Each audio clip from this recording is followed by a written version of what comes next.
Hello and welcome back to the Fox Training Performance YouTube channel. I am Taylor Fox, and we have another event session here at Power Build Warrington. So this was mainly yoke focus, and coming off this SC joint sprain.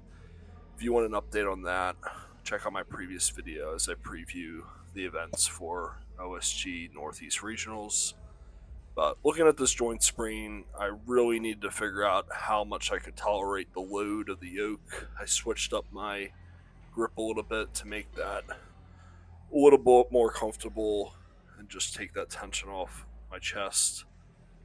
But I was like, given that it's a 940 yoke, I need to do something comparable and make sure that I can move it for the kind of distance that I need to be able to move it. So working up here from I usually put on 4 reds and start off at like 415, go 525 and then 635.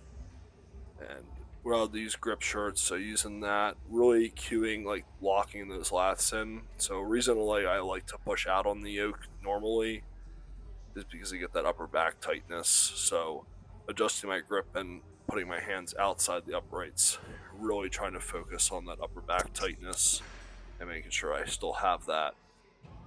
So that's going to help me like really stabilize that heavy load and get a good walk in.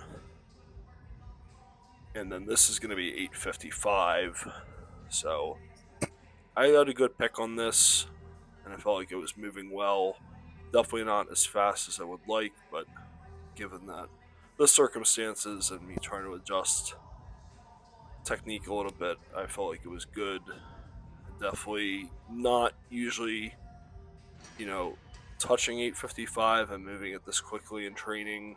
I'm usually more of like a game day yoke type of person. So even with the drop, I was pretty happy with this.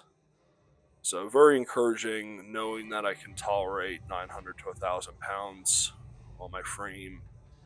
I'm very happy moving forward with that.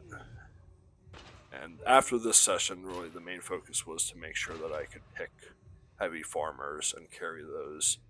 But for today, I moved on to some floating heel split squats with the SSB.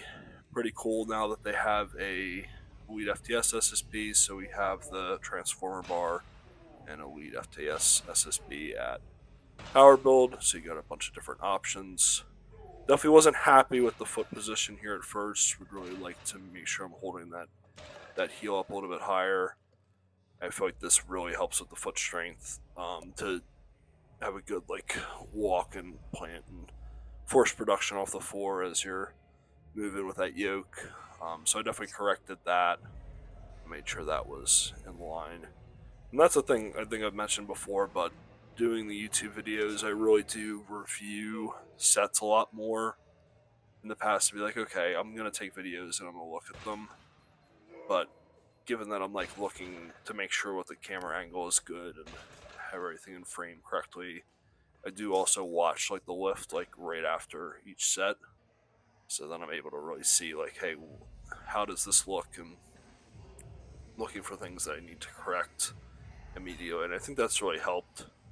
And it was probably a kind of detriment to myself given with the injury, and I just stopped filming stuff. And I have my next video, which is my last big event session, show some ways in which I really kind of let certain technical cues fall, and once I kind of got that back in place, it's been a lot more helpful. But after that, I just ended with some grip, so doing behind the back holds, 264 on there, just doing 10 seconds to warm up, and then worked up to 374. And I was really encouraged by this. I feel like it was I felt pretty strong holding this, and this has definitely been a weak movement grip type of variation for me. I don't generally do well as we're moving towards 400 pounds, and I even got in my last session over 400 and was able to hold that pretty solidly for about 10 seconds. So I felt pretty good, and the way I've been trying to run these is get 20 seconds in, put it down, and then try to repick it and hold again, because that's kind of how you're going to look at farmers carry right. If your grip can be a little hit or miss, or kind of like you don't know what it's going to be there, you're probably going to get a portion of the distance drop, and then you have to repick it. So you want to make sure you have that grip strength to hold and carry, but then also the grip strength for repicking the implement, because you're kind of expecting at some point you might drop it, and you're going to need to get it back in your hands and keep moving with it to finish the event. So I thought that these have been good. I've been programming for clients too, even like ones that are doing like an axle bar, double overhand hold in the front. Like, I think this is good and transferable because it does like roll out of the back of your hands the way an axle would in the front. And it's also something like it's a little bit of a different diameter.